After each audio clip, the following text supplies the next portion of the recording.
3 horas depois de enterrar minha filha, a professora dela me ligou com a voz trêmula. Venha imediatamente ao meu escritório. Não conte a ninguém. Tenho algo para lhe mostrar. Quando cheguei, através da fresta da porta, vi alguém que eu jamais esperava. Meu coração parou. E o que descobri naquele dia destruiu tudo o que eu achava que sabia sobre minha própria família. Mas antes de continuar, confira se você já está inscrito no canal e escreva nos comentários. De onde você está assistindo este vídeo? Adoramos saber até onde nossas histórias estão chegando. Meu nome é Helena Carvalho. Tenho 48 anos e nunca imaginei que estaria contando essa história. Não dessa forma. Não com essa dor que parece um buraco negro no peito, sugando qualquer resquício de paz que eu ainda pudesse ter. Era uma terça-feira de outubro, quando minha vida desmoronou pela segunda vez. A primeira foi há 5 anos, quando meu marido, Ricardo, morreu em um acidente de carro na rodovia Fernão Dias. A segunda foi no enterro da minha filha caçula, Isabela. Minha Bela. 21 anos, estudante de medicina veterinária, cheia de sonhos, de planos, de vida. E de repente, nada.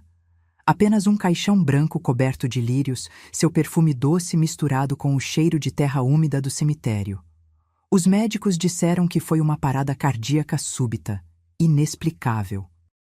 Uma menina saudável, atlética, que corria todas as manhãs no parque perto de casa, não fazia sentido. Mas eu estava tão mergulhada na dor, tão anestesiada pelo choque, que não questionei. Apenas aceitei. Como se aceitar tornasse aquilo menos real, menos impossível. O velório foi no sábado, a missa de corpo presente na manhã de segunda-feira, e o enterro logo depois, ao meio-dia. Lembro-me do sol escaldante batendo nas minhas costas enquanto o padre rezava palavras que eu não conseguia processar. Minha filha mais velha, Camila, estava ao meu lado, segurando minha mão com tanta força que meus dedos ficaram dormentes. Ela chorava em silêncio, o rosto escondido atrás de óculos escuros grandes demais. Camila tinha 26 anos. Trabalhava como gerente de marketing em uma empresa multinacional em São Paulo. Sempre foi a filha responsável, a certinha, a que nunca me deu trabalho. Isabela era o oposto. Espontânea, aventureira, teimosa. Elas eram diferentes, mas se amavam. Pelo menos era o que eu sempre acreditei. Depois do enterro, voltei para casa em Perdizes, um bairro tranquilo de São Paulo, onde morávamos há 15 anos. A casa estava silenciosa demais. Camila tinha ido embora logo após o cemitério, dizendo que precisava resolver algumas coisas no trabalho. Eu não insisti. Cada um lida com o luto do seu jeito. Sentei-me na poltrona da sala, ainda vestindo o vestido preto do funeral. Não tinha forças para trocar de roupa, não tinha forças para nada. Olhei ao redor. Fotos de Isabela espalhadas pelas prateleiras. Seu sorriso largo, seus olhos castanhos brilhantes. Uma foto dela com o Tobias, nosso Golden Retriever, que tinha morrido 2 anos atrás. Outra dela formando no ensino médio. E uma das minhas favoritas, Isabela aos 5 anos, com as mãos sujas de tinta, sorrindo orgulhosa ao lado de uma pintura abstrata que tinha feito na escola. Eu estava perdida nessas lembranças quando meu celular tocou. Peguei-o sem olhar, esperando mais uma mensagem de condolências de algum parente distante ou amigo da família. Mas o nome na tela me fez franzir a testa. Professora Mariana Souto. Mariana era a orientadora de Isabela na faculdade. Ela tinha estado no velório, mas não conseguiu ir ao enterro. Lembro-me dela colocando uma mão no meu ombro, os olhos vermelhos, dizendo que sentia muito. Ela parecia genuinamente abalada. Atendi com a voz cansada. Alô? Helena? A voz dela estava trêmula, quase um sussurro. Helena, eu preciso falar com você. Algo no tom dela me fez sentar mais ereta. Professora Mariana, está tudo bem? Não. A resposta foi direta, assustadora. Não está tudo bem. Eu encontrei algo entre os pertences de Isabela. Algo que você precisa ver. Meu coração começou a bater mais rápido. Que tipo de coisa? Ela hesitou. Ouvi uma respiração profunda do outro lado da linha. Não posso explicar por telefone. É delicado demais. Por favor, você pode vir até a universidade? Agora? Olhei para o relógio. Eram 3:30 da tarde. Agora? Professora, eu acabei de voltar do cemitério. Eu não sei se consigo... Helena! A voz dela ficou mais urgente, quase desesperada. Por favor, isso é importante, muito importante. Venha ao meu escritório, prédio de veterinária, segundo andar, sala 204, e por favor... Ela fez uma pausa. Não conte a ninguém que está vindo, nem mesmo para Camila. Aquilo me deixou gelada. Por quê? O que está acontecendo? Não posso falar por telefone, apenas venha, por favor. E ela desligou. Fiquei encarando o celular, confusa, assustada. Por que ela não poderia falar por telefone? Por que eu não deveria contar para Camila? O que ela tinha encontrado que era tão urgente assim? Parte de mim queria ignorar. Queria ficar ali, afundada na poltrona, deixando o mundo girar sem mim. Mas outra parte, uma parte mais forte, sabia que eu precisava ir. Algo na voz da professora Mariana me dizia que aquilo não era uma simples formalidade. Era algo sério. Algo que mudaria tudo. Levantei-me, peguei a bolsa e as chaves do carro. Não troquei de roupa, não avisei ninguém, apenas saí. O trânsito estava pesado, como sempre em São Paulo. Levei quase 1 hora para chegar à Universidade Paulista, onde Isabela estudava. O campus ficava na Zona Oeste, um complexo moderno com prédios de vidro e jardins bem cuidados. Estacionei no estacionamento de visitantes e caminhei até o prédio de veterinária. Meus passos ecoavam no corredor vazio. A maioria dos alunos já tinha ido embora. Algumas salas ainda tinham luzes acesas, mas o segundo andar estava deserto. Encontrei a sala 204 no final do corredor. A porta estava entreaberta e uma luz amarelada vazava pela fresta. Aproximei-me devagar. E então ouvi vozes. Eu te disse para ficar fora disso. Era uma voz masculina, baixa, ameaçadora. Me dê isso agora. Por favor. A voz da professora Mariana estava trêmula, assustada. Você não entende. Isso precisa vir à tona. A família dela tem o direito de saber. Não me importa o que a família tem direito de saber. Me dê o caderno. Meu coração disparou. Aproximei-me ainda mais, tentando enxergar pela fresta da porta. E o que vi me deixou sem ar. A professora Mariana estava encostada na parede, as mãos erguidas em rendição. Seu rosto estava pálido, os olhos arregalados de medo. E diante dela, segurando o que parecia ser um caderno de capa dura azul, estava alguém que eu jamais esperaria ver ali. Minha filha, Camila. Minha filha mais velha, que deveria estar no trabalho, estava ali, na universidade, ameaçando a professora de Isabela. Seu rosto estava tenso, os olhos frios, a mandíbula travada. Ela segurava o caderno com tanta força que seus dedos estavam brancos. Não pensei. Empurrei a porta. O rangido das dobradiças cortou o silêncio. Camila se virou bruscamente, seus olhos encontrando os meus. Por um segundo, vi algo neles. Pânico? Culpa? Mas então sua expressão mudou, suavizando-se em uma máscara perfeita de surpresa. Mãe? O que você está fazendo aqui? Fiquei parada na porta, sem conseguir processar o que estava vendo. Minha filha responsável, confiável, estava ali, segurando um caderno que claramente não queria que ninguém visse. Eu poderia te perguntar a mesma coisa, respondi, minha voz saindo mais firme do que eu esperava. Você me disse que estava indo trabalhar. Camila olhou para o caderno, depois para mim. Eu estava, mas eu lembrei que Isabela tinha deixado algumas coisas aqui na universidade. Vim buscar antes que jogassem fora. A professora Mariana não disse nada. Ela apenas me olhou, seus olhos implorando por algo que eu não conseguia entender. E por que você estava discutindo com a professora Mariana? Perguntei, dando um passo para dentro da sala. Não estávamos discutindo, disse Camila rapidamente. Estávamos apenas... conversando sobre os pertences da Bella. A professora queria guardar algumas coisas, mas eu achei que seria melhor levar tudo para casa. Ela estava mentindo. Eu sabia que estava. Podia ver na forma como seus olhos desviavam dos meus, na forma como suas mãos apertavam o caderno. Que caderno é esse? Perguntei. É só um diário de pesquisa, disse Camila. Nada importante. Então por que você está segurando como se fosse ouro? Camila hesitou. Pela primeira vez, vi uma rachadura em sua máscara. Mãe, vamos para casa. Você não deveria estar aqui. Foi um dia longo. Você precisa descansar. Ela deu um passo em minha direção, colocando uma mão no meu braço. Vamos, eu te acompanho até o carro. Mas eu não me movi. Meus olhos foram para a professora Mariana, que ainda estava encostada na parede, os lábios trêmulos. E então, em um movimento rápido e discreto, ela deslizou algo para dentro do meu bolso. Camila não viu. Ela estava ocupada tentando me guiar para fora da sala. Obrigada pela ajuda, professora, disse Camila, sua voz suave, mas firme. Voltarei na semana que vem para pegar o resto. A professora Mariana assentiu, mas seus olhos permaneceram fixos nos meus. E seus lábios formaram uma única palavra, silenciosa, desesperada.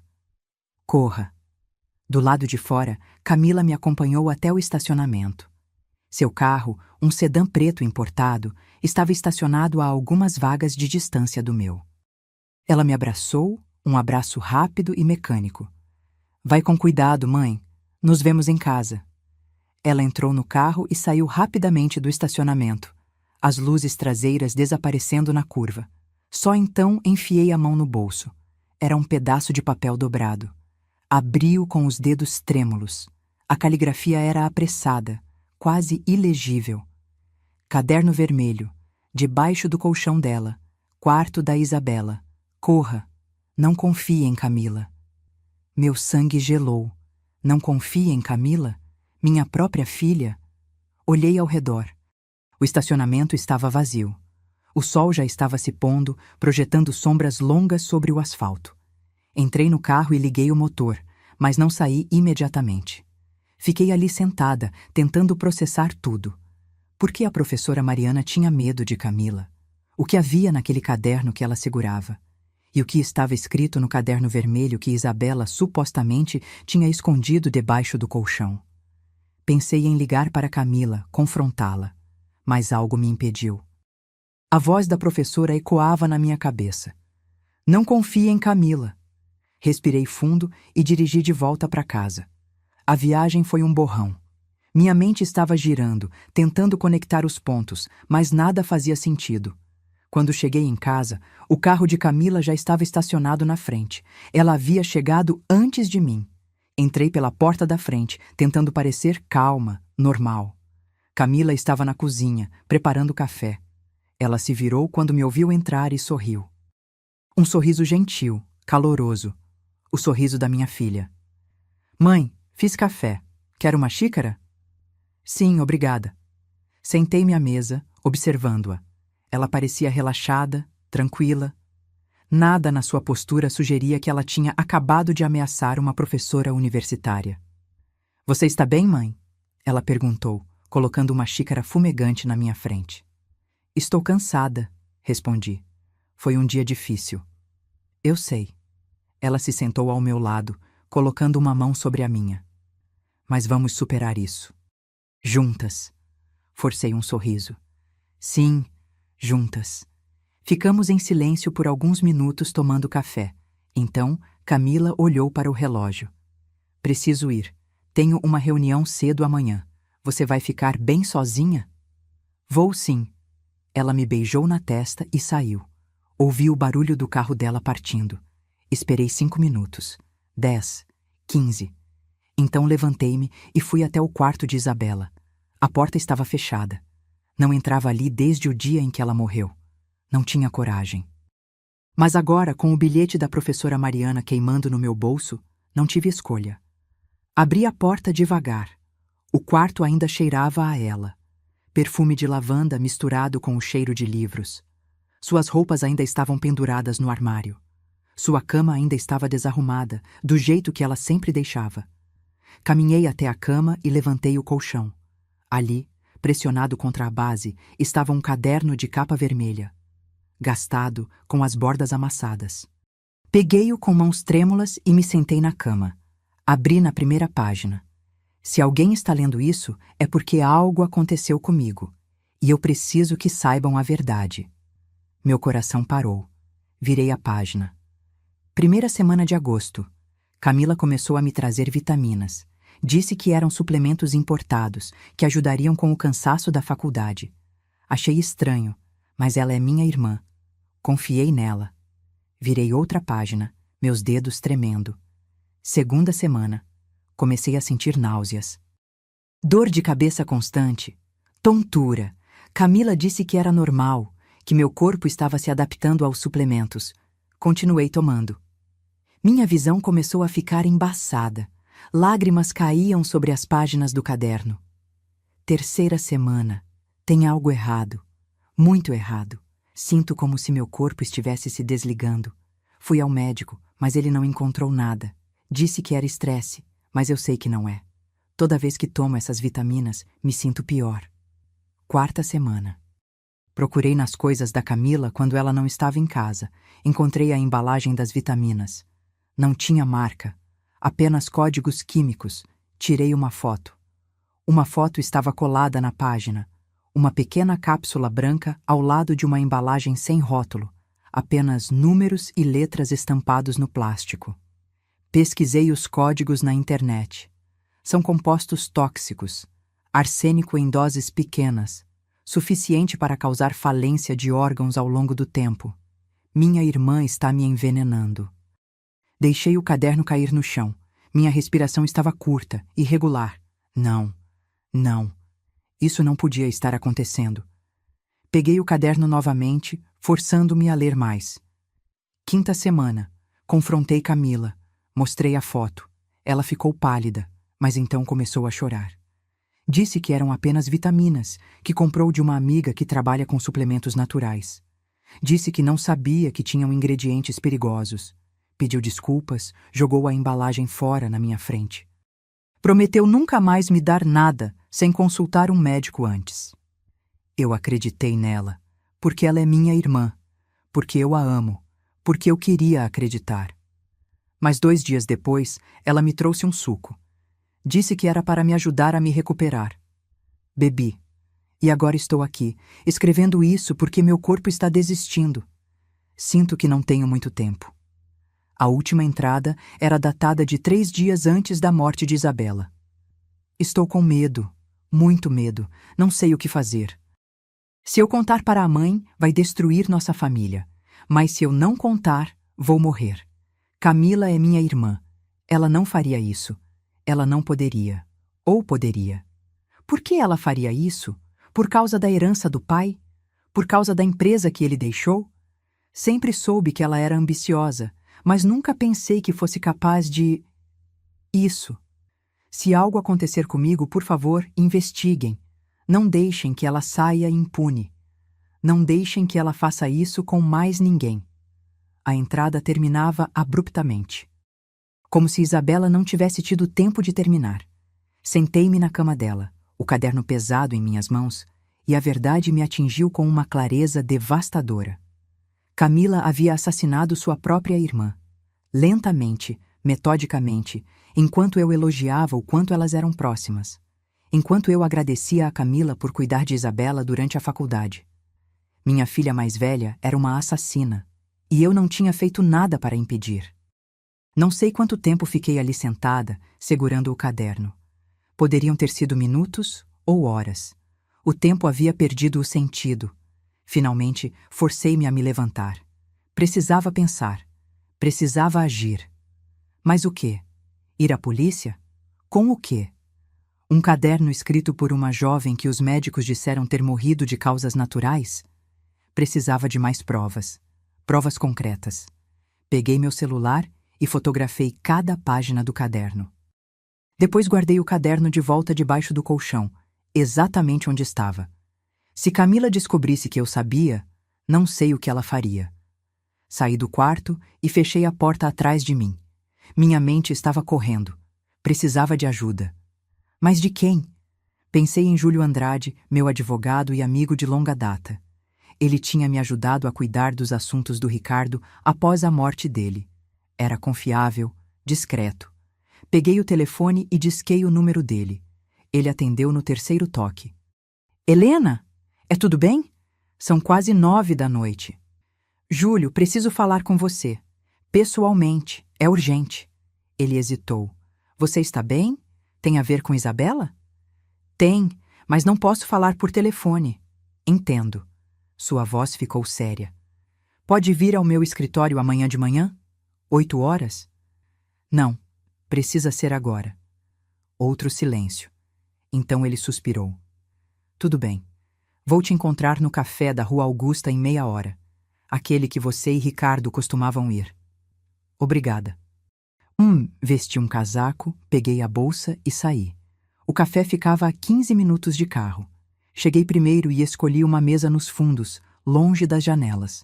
Júlio chegou 10 minutos depois.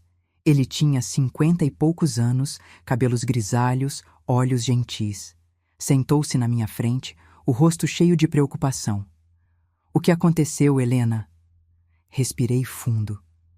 Júlio, vou te contar algo que vai parecer uma loucura, mas preciso que você me escute até o fim. Estou ouvindo. Contei-lhe tudo. A ligação da professora Mariana, encontrar Camila no escritório dela, o bilhete, o caderno vermelho, as entradas de Isabela, tudo. Quando terminei, Júlio estava pálido. Ele passou a mão pelo rosto, processando. Meu Deus, Helena, isso é muito sério. Eu sei. Mas o que eu faço? Como provo que ela fez isso? Júlio pensou por um momento. O caderno sozinho não é suficiente. A defesa poderia argumentar que Isabela estava paranoica, que imaginava coisas. Precisamos de provas físicas. A embalagem das vitaminas, por exemplo, ou registros médicos mostrando os níveis de toxinas no corpo dela. O relatório da autópsia não mencionou nada sobre envenenamento, eu disse, porque eles não estavam procurando por isso. Mas podemos solicitar uma exumação. Fazer novos testes. A ideia de exumar o corpo de Isabela me deixou enjoada, mas era necessário. E Camila? Perguntei. O que faço em relação a ela? Finjo que não sei de nada? Por enquanto sim, disse Júlio. Se ela perceber que você sabe, pode destruir qualquer evidência que ainda exista. Ou pior. Ele não precisou terminar a frase. Eu sabia o que ele estava querendo dizer. Se Camila foi capaz de matar Isabela, o que a impediria de fazer o mesmo comigo? Vou começar a trabalhar nisso amanhã de manhã, disse Júlio. Vou entrar em contato com um investigador particular que conheço. Precisamos construir um caso sólido antes de ir à polícia. Assente, sentindo um pouco do peso sendo tirado dos meus ombros. Pelo menos agora eu não estava sozinha nisso. Uma coisa, Helena, disse Júlio, inclinando-se para a frente. Você precisa ter muito cuidado. Se Camila fez o que você acha que fez, ela é perigosa. Não aceite nada que ela te ofereça. Nem comida, nem bebida. E tente não ficar sozinha com ela. Um arrepio percorreu minha espinha. Minha própria filha. Eu tinha medo da minha própria filha. Voltei para casa 1 hora depois. As luzes estavam apagadas. Camila não tinha voltado. Tranquei todas as portas e janelas e fui para o meu quarto. Não consegui dormir. Cada rangido da casa me fazia pular. Cada sombra parecia uma ameaça. Quando o sol finalmente nasceu, eu estava exausta, mas alerta. Tomei banho, vesti-me e desci para a cozinha. Camila ainda não tinha aparecido. Meu celular tocou. Era Júlio. Consegui um contato. Investigador particular, ex-policial. Ele vai começar hoje. Também falei com um patologista que pode nos ajudar com a exumação. Quanto tempo vai levar? Algumas semanas, talvez 1 mês. Depende de quanto tempo leva para conseguir a ordem judicial. Semanas. 1 mês. Como eu ia aguentar tanto tempo fingindo normalidade? Tudo bem, eu disse. Faça o que for preciso. O dia passou em uma névoa. Tentei me manter ocupada, mas minha mente continuava voltando para Isabela. para o caderno, para Camila. À tarde recebi uma mensagem dela. Mãe, vou passar aí hoje à noite. Vamos jantar juntas. Não quero que você fique sozinha. Meu estômago se revirou, mas eu sabia que tinha que manter as aparências. Claro, filha. Te espero. Ela chegou às 7, trazendo comida chinesa. Meu prato favorito. Que consideração, pensei amargamente. Espero que goste, disse ela, abrindo as caixas sobre a mesa da cozinha. Pedi no restaurante que você adora. Sentamo-nos para comer. Observei-a cuidadosamente enquanto ela servia meu prato. Será que ela colocaria algo na comida? Ali, na minha frente? Você está bem, mãe? Ela perguntou, notando minha hesitação. Não está com fome? Só um pouco cansada, eu disse, pegando o garfo. Não tenho dormido bem. É compreensível, ela disse suavemente. Perder Isabela foi devastador. Eu também não tenho dormido. Ela parecia tão sincera, tão preocupada. Como alguém podia ser tão boa atriz? Comi devagar, cada garfada um esforço. Parte de mim queria jogar o prato no chão e gritar com ela, confrontá-la, perguntar por que ela tinha feito aquilo. Mas a voz de Júlio ecoava na minha cabeça. Não deixe que ela saiba que você sabe. Depois do jantar, Camila insistiu em lavar a louça. Observei-a pela porta da cozinha. Ela parecia tão normal, tão comum. Uma filha cuidando da mãe enlutada. Vou passar a noite aqui, ela disse, secando as mãos. Não quero que você fique sozinha. Meu coração disparou. Não precisa, Camila. Estou bem. Eu insisto. Seu tom era firme. Já arrumei o quarto de hóspedes. Vamos assistir a um filme ou algo assim. Vai nos fazer bem. Não tive escolha. Sentamo-nos no sofá, um filme qualquer passando na TV. Não prestei atenção. Estava ocupada demais tentando controlar minha respiração, manter meu rosto neutro. Às 11, Camila finalmente foi dormir. Esperei até ouvir a porta do quarto de hóspedes se fechar. Então, silenciosamente, tranquei a porta do meu quarto por dentro. Deitei-me na cama, totalmente vestida, os olhos fixos no teto. Não conseguia desligar minha mente. Pensava em Isabela, em como ela deve ter se sentido, percebendo que estava sendo envenenada. O medo, a confusão, a traição. E então pensei em Camila, minha filha, a menina que eu tinha embalado nos braços, que tinha ensinado a andar, a ler. Como ela tinha se tornado isso? O que eu tinha feito de errado? As horas passaram. Eu não dormi. E quando o sol finalmente começou a nascer, ouvi movimentos no corredor. Camila estava acordada. Os dias que se seguiram foram os mais difíceis da minha vida. Cada manhã, acordava com o peso da verdade esmagando meu peito. Cada refeição era uma tortura, analisando tudo que Camila me oferecia. Cada conversa era uma farsa cuidadosamente construída. Júlio me ligava diariamente com atualizações. O investigador particular, um homem chamado Roberto Lemos, estava vasculhando a vida de Camila. Seus registros financeiros, seus movimentos, suas conexões. Ele também estava tentando rastrear a origem daqueles compostos químicos que Isabela tinha fotografado. Encontramos algo interessante, disse Júlio numa tarde de quinta-feira. Camila fez várias transferências grandes para uma conta offshore nas últimas semanas. Estamos tentando rastrear para onde esse dinheiro foi. Offshore? Por quê? Ainda não sabemos, mas é suspeito. Também descobrimos que ela visitou uma farmácia de manipulação em Pinheiros várias vezes nos últimos 3 meses. Estamos investigando o que ela comprou lá. Meu coração acelerou. Isso pode nos levar a algum lugar? Possivelmente. Se conseguirmos provar que ela adquiriu os mesmos compostos encontrados no caderno de Isabela, teremos uma ligação direta. E a exumação? O juiz aprovou o pedido ontem. Vamos proceder na semana que vem. Os resultados devem sair em 2 semanas. 2 semanas. Mais 2 semanas fingindo que tudo estava normal. Mais 2 semanas dormindo com a porta trancada, temendo pela minha vida. Camila tinha começado a aparecer em casa com mais frequência, sempre com uma desculpa. Só vim ver como você está, mãe. Trouxe almoço para nós. Pensei que pudéssemos passar um tempo juntas. Cada visita me deixava mais tensa. Ela estava me vigiando? Suspeitava de algo? Na sexta-feira, ela apareceu com uma garrafa de vinho. Pensei que poderíamos brindar à memória de Isabela, disse ela, colocando a garrafa sobre a mesa. Celebrar sua vida, não lamentar sua morte. Observei a garrafa. O lacre estava intacto, mas ainda assim... Não estou com vontade de beber, eu disse. Ela franziu a testa. Mãe, é só um copo. Vai te fazer bem relaxar um pouco. Eu disse que não quero. Ela me olhou por um longo momento, os olhos penetrantes. Você tem estado estranha ultimamente, desde o dia que nos encontramos na universidade. Aconteceu algo naquele dia? Meu sangue gelou. Não. Por que aconteceria? Não sei. Você só tem estado distante, desconfiada. Perdi minha filha, Camila. É normal estar diferente.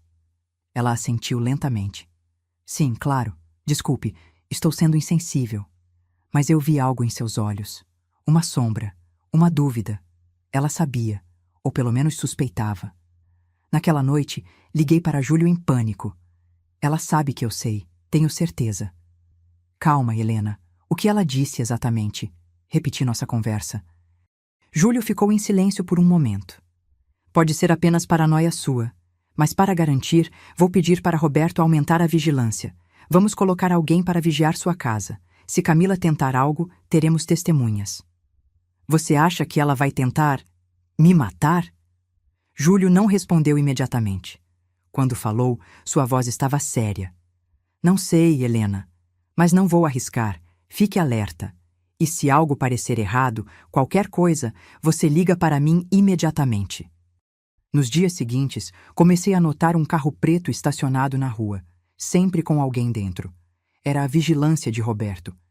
Isso me fez sentir um pouco mais segura, mas também mais paranoica. Camila continuou aparecendo, mas agora havia algo diferente nela. Uma tensão que não estava ali antes. Ela falava menos, observava mais. Na terça-feira, recebi uma ligação de um número desconhecido. Alô? Helena Carvalho? Era uma voz feminina, nervosa. Sim? Quem é? Meu nome é Tatiana. Trabalho na farmácia Vitalis em Pinheiros. O investigador que está fazendo perguntas sobre sua filha. Ele me encontrou. Meu coração disparou. Sim? Eu tenho informações, mas preciso falar pessoalmente. É perigoso por telefone. Onde? Há um café na Rua dos Pinheiros, número 450. Pode me encontrar lá em 1 hora? Estarei lá. Liguei para Júlio e contei sobre a ligação. Ele disse que mandaria Roberto me acompanhar apenas para garantir. 1 hora depois, eu estava sentada no café, uma xícara de café frio na minha frente. Uma mulher magra, de uns 30 anos, com cabelos loiros curtos, entrou e olhou ao redor nervosamente. Nossos olhos se encontraram e ela caminhou até minha mesa. Helena? Tatiana? Ela assentiu e se sentou, as mãos tremendo. Obrigada por vir.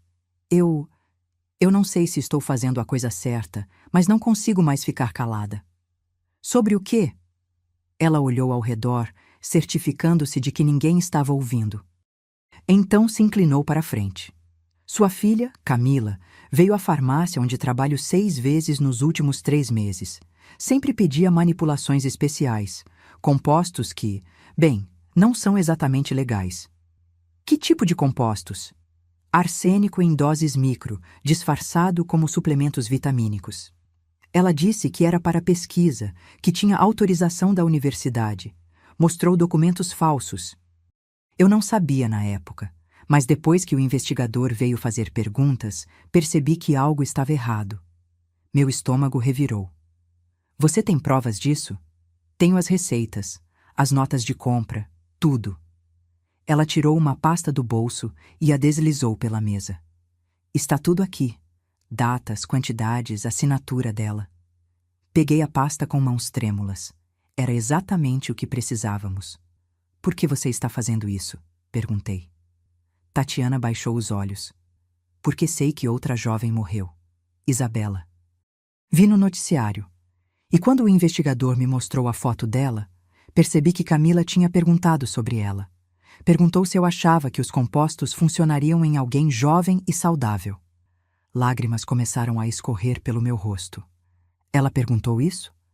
Tatiana assentiu, os olhos cheios de remorso. Eu deveria ter desconfiado, deveria ter denunciado, mas ela me pagou muito bem para ficar calada. E eu precisava do dinheiro, mas agora não consigo viver com isso. Desculpe. Sinto muito. Ela se levantou rapidamente e saiu, deixando-me sozinha com a pasta. Abria.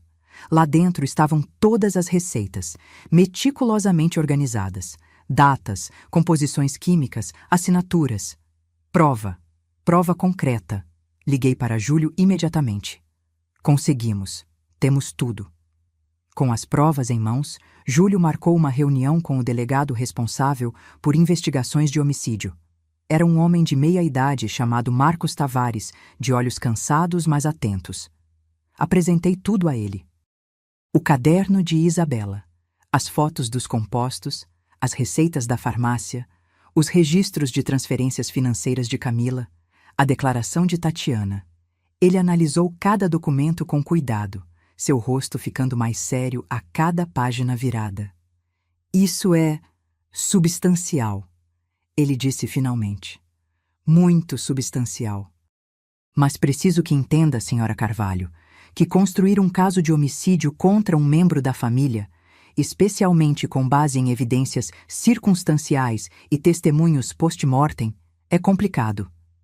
Mas temos as receitas, eu disse. Temos prova de que ela comprou veneno. Sim, mas um advogado de defesa argumentaria que ela tinha direito de comprar essas substâncias para pesquisa. Precisamos provar que ela administrou essas substâncias a Isabela. E para isso, precisamos dos resultados da exumação. Quando vamos ter isso? Em 1 semana, se tudo correr bem. Enquanto isso, vou começar a construir o caso. Vou precisar de sua total cooperação. E... Ele hesitou. Preciso que continue agindo normalmente perto de sua filha. Não podemos alertá-la ainda. Eu sei. Ele me olhou com algo que parecia compaixão.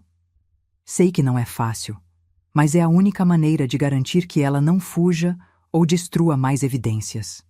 Assenti. Mais 1 semana. 1 semana vivendo na mesma cidade que a assassina da minha filha. 1 semana fingindo que tudo estava bem. Os dias que se seguiram foram surreais. Camila continuava aparecendo, mas agora com menos frequência. Ela parecia distraída, preocupada. Recebia muitas ligações que atendia em particular. Na quarta-feira, ela apareceu com uma mala. Vou viajar a trabalho, disse ela. São Paulo para o Rio, 3 dias. Você vai ficar bem sozinha? Vou sim, eu disse, tentando esconder meu alívio. Ela me olhou por um longo momento. Mãe, tem certeza de que está tudo bem? Você tem estado tão... estranha. Estou apenas lidando com o luto, Camila. Cada um lida de uma forma. Ela assentiu lentamente. Está bem. Vou ligar todos os dias. E qualquer coisa mesmo, você me liga, certo? Certo. Ela me abraçou. Um abraço longo, apertado.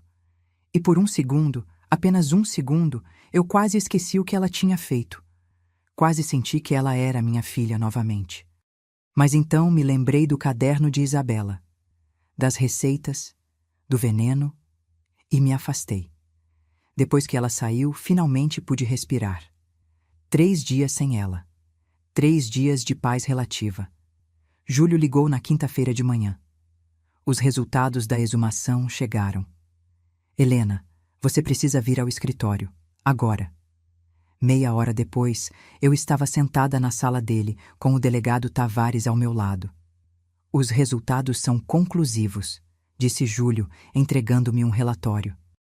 Altos níveis de arsênico no tecido de Isabela, níveis consistentes com envenenamento prolongado.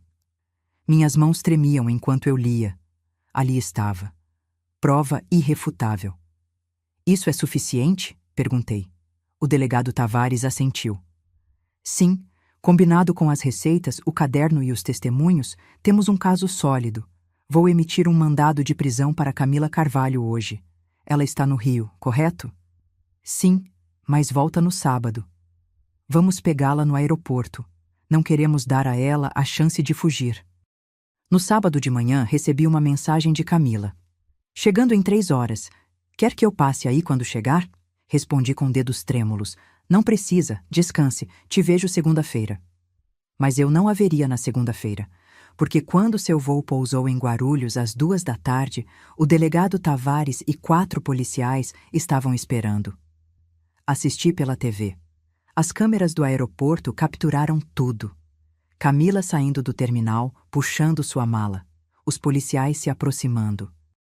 O choque em seu rosto quando mostraram o mandado. Camila Carvalho, você está presa pelo homicídio de Isabela Carvalho. Ela não resistiu. Apenas olhou ao redor, confusa, como se esperasse que alguém aparecesse para dizer que era tudo um engano. Mas ninguém apareceu. Ela foi algemada ali mesmo, no meio do aeroporto, com dezenas de pessoas observando. As câmeras de celular gravando. O momento viralizando em minutos. Filha de empresária presa por homicídio.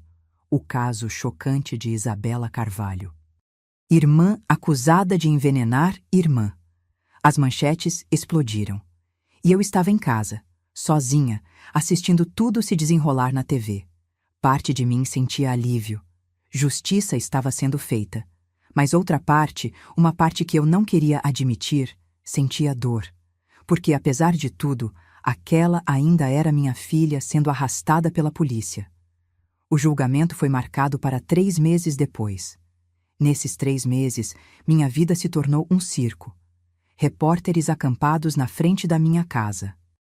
Ligações constantes de jornalistas pedindo entrevistas.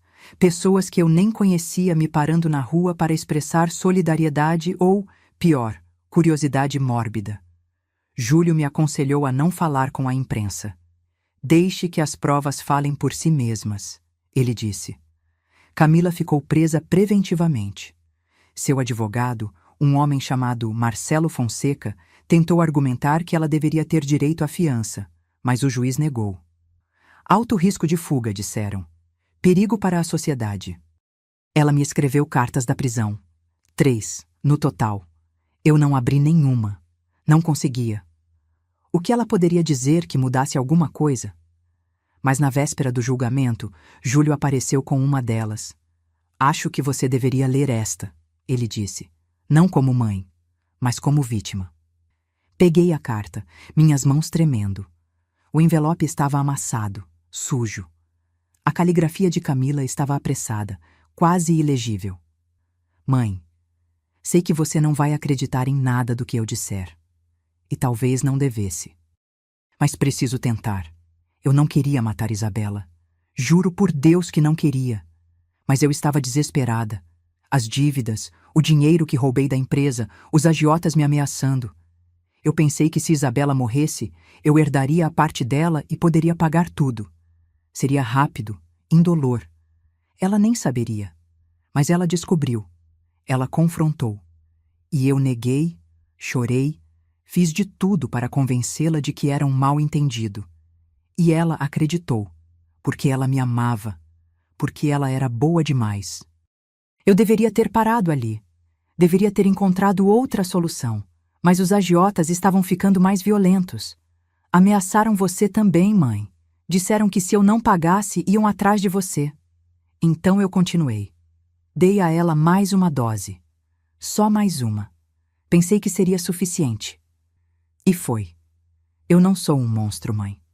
Sou apenas uma pessoa fraca que tomou decisões horríveis. Não espero perdão. Nem mereço. Mas queria que soubesse que não foi por maldade. Foi por desespero. Lamento todos os dias. Vejo o rosto de Isabela todas as noites. Ouço sua voz. E sei que vou carregá-la comigo para sempre. Espero que um dia você possa encontrar paz, mesmo que seja uma paz sem mim. Com amor, Camila. Deixei a carta cair. Lágrimas corriam pelo meu rosto, mas não eram lágrimas de compaixão. eram lágrimas de raiva. Desespero, eu disse, minha voz tremendo. Ela chama isso de desespero? Ela matou sua irmã por dinheiro. Envenenou-a lentamente, observando-a morrer. Isso não é desespero, é maldade pura. Júlio não respondeu. Apenas pegou a carta e aguardou. No dia do julgamento, o tribunal estava lotado. Fui acompanhada por Júlio e Roberto, o investigador. Sentei-me na primeira fila, diretamente atrás da promotoria. Camila foi trazida algemada. Ela estava magra, pálida, os cabelos mal cuidados. Quando nossos olhos se encontraram, ela começou a chorar. Mas eu desviei o olhar. O juiz, uma mulher severa chamada Doutora Paula Mendes, abriu a sessão. Estamos aqui para julgar o caso do Ministério Público contra Camila Carvalho, acusada de homicídio qualificado por motivo torpe e meio cruel. A promotora, doutora Fernanda Costa, apresentou o caso meticulosamente. As receitas da farmácia, o caderno de Isabela, os resultados da exumação, as transferências financeiras. Tudo conectado, tudo apontando para Camila. As testemunhas foram chamadas. Tatiana, a funcionária da farmácia, tremendo enquanto confirmava ter vendido os compostos para Camila. O patologista que conduziu a exumação, explicando em termos técnicos como o arsênico tinha destruído os órgãos de Isabela. Os amigos de Isabela, testemunhando como ela havia mudado nos últimos meses de vida, ficando cada vez mais doente. E então foi minha vez. Subi ao banco das testemunhas com as pernas trêmulas. A promotora me fez perguntas básicas. Meu relacionamento com Isabela. Como ela era antes de ficar doente. Se eu tinha notado algo estranho. Sim, eu disse, minha voz quebrando. Notei que ela estava cansada, pálida, mas Camila sempre dizia que era só estresse da faculdade. Que ela estava cuidando de Isabela, dando vitaminas para ajudar. Eu confiei nela, porque ela era minha filha, e filhas não matam irmãs. Mas eu estava errada, muito errada. Quando foi a vez da defesa, Marcelo Fonseca tentou argumentar que Camila estava sob coação, que os agiotas a ameaçaram, que ela agiu sob pressão extrema. Ela não é uma assassina fria, ele disse. É uma mulher que cometeu um erro terrível sob circunstâncias impossíveis, mas a promotora rebateu. Um erro? Ela comprou veneno 6 vezes, administrou-o à vítima por 3 meses, observou sua irmã definhar e morrer, e quando Isabela confrontou-a, ela mentiu, manipulou e continuou envenenando. Isso não é um erro, é homicídio premeditado. O júri deliberou por 5 horas. Quando voltaram, o silêncio no tribunal era ensurdecedor. No caso do Ministério Público contra Camila Carvalho, disse a jurada principal, nas acusações de homicídio qualificado, consideramos a ré culpada. Camila desabou. Seus soluços ecoaram pelo tribunal. Seu advogado assegurou, tentando consolá-la. Mas não havia consolo. Não para ela. Não para mim.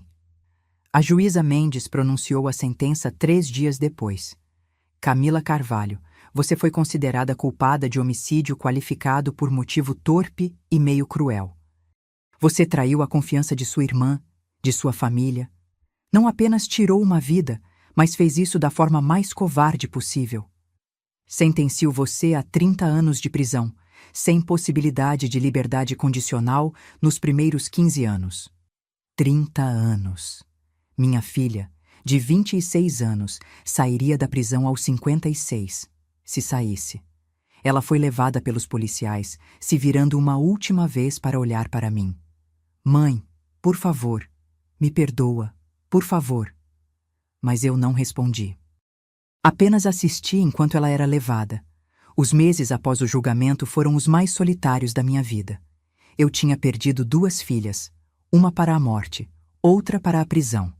E o vazio que elas deixaram era impossível de preencher. Vendi a casa em Perdizes. Não conseguia mais morar lá. Cada cômodo tinha lembranças que me sufocavam. O quarto de Isabela. A cozinha onde Camila tinha preparado aquele jantar chinês. A sala onde costumávamos assistir filmes juntas. Comprei um apartamento menor na Vila Madalena. Um lugar sem história. sem fantasmas. Júlio continuou sendo meu apoio. Ele me visitava semanalmente, certificando-se de que eu estava bem, ou pelo menos tão bem quanto possível dadas as circunstâncias. Você deveria considerar terapia, ele disse um dia. Isso é muito para processar sozinha. Ele estava certo. Comecei a ver uma psicóloga, doutora Márcia Leal. 2 vezes por semana, sentava-me em seu consultório e despejava tudo. A dor, a raiva, a culpa. Você se sente culpada? Ela perguntou numa sessão. Todos os dias, eu admiti. Eu deveria ter notado, deveria ter protegido Isabela, deveria ter visto que algo estava errado com Camila. Você não é vidente, Helena. Não tinha como saber. Mas eu era a mãe delas. Era minha responsabilidade.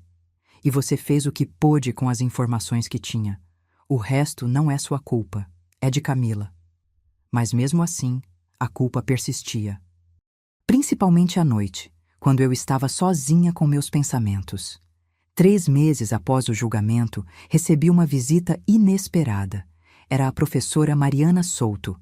Ela parecia mais velha, cansada. Sentamo-nos na minha pequena sala, um chá entre nós. Eu queria pedir desculpas, ela disse, por não ter feito mais, por não ter ido à polícia imediatamente. Você fez o que pôde, eu disse. Você arriscou sua vida para me avisar. Mas não foi suficiente. Isabela merecia mais. Ficamos em silêncio por um momento. Então ela me entregou um envelope. Encontrei isto entre as coisas dela. É uma carta, endereçada a você. Ela deve ter escrito pouco antes de morrer.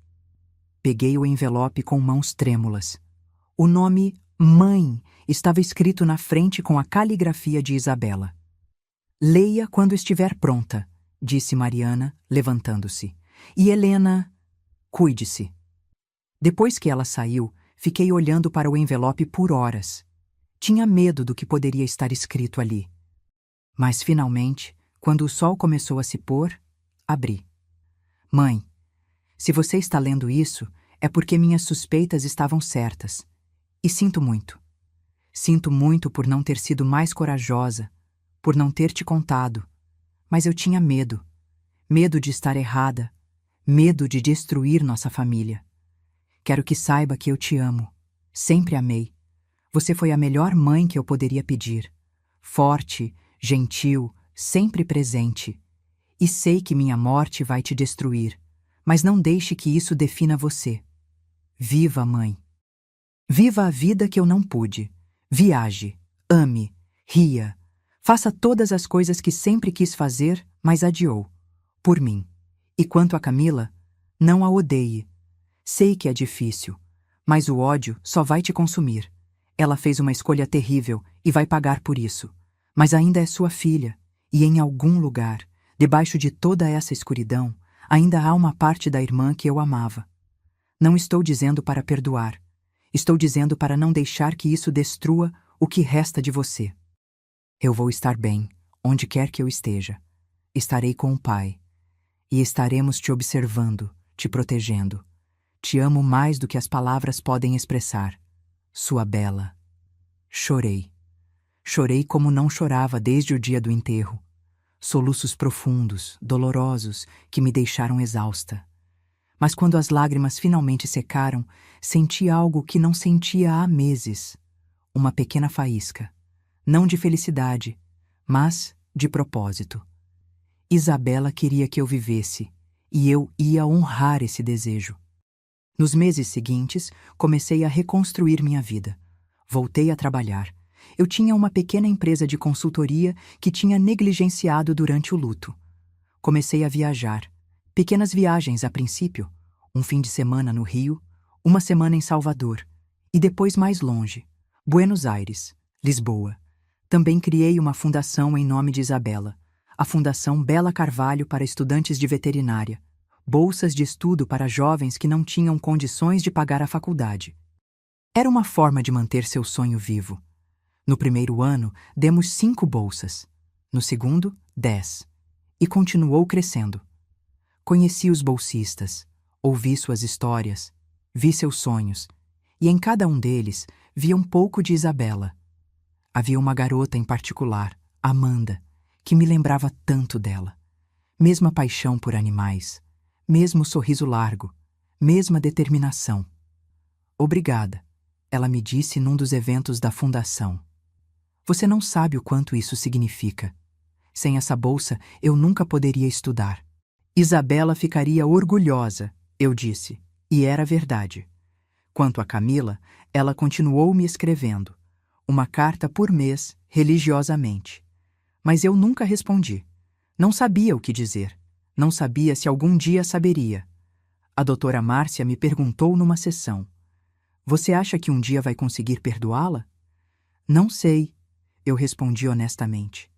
Parte de mim quer, porque ela é minha filha, e apesar de tudo, eu ainda a amo. Mas outra parte não consegue esquecer o que ela fez. Como ela tirou Isabela de mim. E tudo bem, disse a doutora Márcia. Perdão não é algo que você deve a alguém. É algo que você dá quando está pronto, se algum dia estiver. 5 anos se passaram desde a morte de Isabela. 5 anos desde o julgamento. 5 anos de reconstrução. Eu não vou dizer que estou feliz. Não sei se algum dia estarei completamente feliz novamente. Mas encontrei uma forma de paz. Uma forma de viver com a dor sem deixar que ela me consuma. A Fundação Bela Carvalho agora oferece 20 bolsas por ano. Temos eventos de arrecadação de fundos, parcerias com clínicas veterinárias, programas de mentoria. É meu legado para ela. Minha forma de garantir que sua morte não foi em vão. Continuo em terapia. Provavelmente vou continuar pelo resto da minha vida. E tudo bem. Algumas feridas nunca curam completamente. Apenas aprendemos a viver com elas. Quanto a Camila, no 5º aniversário da prisão dela, tomei uma decisão. Fui visitá-la. Não sei o que me levou a fazer isso. Talvez a carta de Isabela. Talvez o conselho da doutora Márcia. Talvez apenas cansaço. Cansaço de carregar tanto ódio. A prisão era um lugar frio, cinzento. Esperei na sala de visitas, meu coração batendo forte. E então ela entrou. Camila estava irreconhecível. Magra demais, cabelos curtos, olheiras profundas. Mas quando me viu, seus olhos se encheram de lágrimas. Mãe, ela sussurrou, sentando-se do outro lado do vidro. Você veio. Vim, eu disse, minha voz tremendo. Ficamos em silêncio por um momento. O que você diz à filha que matou sua outra filha? Obrigada por vir, ela disse finalmente. Não esperava, não depois de tudo. Eu também não esperava vir, admiti. Mas Isabela, ela me pediu para não te odiar. Não sei se consigo cumprir esse pedido completamente, mas estou tentando. Camila começou a chorar. Soluços profundos, desesperados. Sinto muito, meu Deus, sinto tanto. Todos os dias eu acordo e a primeira coisa que penso é nela, no que fiz. E não há nada que eu possa fazer para mudar isso. Não, não há, eu disse. E você vai ter que viver com isso, assim como eu. Eu sei, e mereço cada segundo aqui, cada pesadelo, cada momento de solidão. Olhei para ela, para a mulher que tinha sido minha filha, e pela primeira vez em 5 anos, vi além da raiva. Vi o arrependimento, a dor, a culpa. Não sei se algum dia vou conseguir te perdoar completamente, eu disse. Mas vou tentar visitar, de vez em quando, porque apesar de tudo você ainda é minha filha. E Isabela não gostaria que eu te abandonasse completamente. Camila assentiu, as lágrimas escorrendo. Obrigada por isso. É mais do que eu mereço. Visitei-a 3 vezes mais naquele ano. Conversas curtas, superficiais, mas era um começo, um passo em direção a algo, não reconciliação, não perdão completo. Mas talvez aceitação. No 6º aniversário da morte de Isabela, fui ao cemitério. Coloquei girassóis, suas flores favoritas, sobre o túmulo e conversei com ela, como sempre fazia. Estou tentando, Bela. Tentando viver como você pediu. Tentando não deixar o ódio me consumir. Não é fácil, mas estou tentando. O vento soprou, balançando as árvores ao redor, E por um momento, quase pude ouvir sua voz. Quase pude sentir sua presença. Te amo, minha menina, sempre. Hoje, enquanto escrevo isso, tenho 54 anos. Minha vida não é o que eu imaginava que seria. Não tenho mais filhas para me visitar, netos para mimar, jantares em família nos domingos, mas tenho propósito. Tenho a fundação. Tenho os estudantes cujas vidas estou ajudando a mudar. Tenho as memórias boas de Isabela, as que escolho focar em vez das dolorosas. E tenho a esperança de que, talvez, eventualmente, o peso no meu peito vai ficar um pouco mais leve. Que um dia vou acordar, e o primeiro pensamento não será de dor. Não sei se esse dia vai chegar, mas continuo esperando. Continuo vivendo, porque é isso que Isabela teria querido. E no final, é isso que importa. Se você chegou até aqui, obrigada por ouvir minha história. Sei que não é fácil. Não é uma história feliz com um final bonito e arrumado. É real. É dolorosa. É a verdade. E a verdade é que famílias podem esconder segredos terríveis. Que pessoas que amamos podem nos decepcionar das formas mais cruéis. Que a vida nem sempre tem sentido, nem sempre é justa. Mas também é verdade que podemos sobreviver. Que podemos encontrar propósito na dor. Que podemos honrar aqueles que perdemos, vivendo as vidas que eles não puderam. Essa é a lição que Isabela me ensinou, não através de suas palavras, mas através de seu legado, e é a lição que eu passo para você. Se você está passando por algo difícil, se está carregando uma dor que parece impossível de suportar, saiba que você não está sozinho, e que é possível sobreviver. Não apenas sobreviver, mas viver. Viver por aqueles que não podem mais. Viver com propósito. Viver com significado. É isso que eu faço, todos os dias, por Isabela. Agora, se você gostou dessa história, clica em se inscrever e me diz nos comentários qual parte te deixou de queixo caído. Ah, e não esqueça de se tornar membro para ter acesso a vídeos exclusivos que não posto aqui. Te espero lá.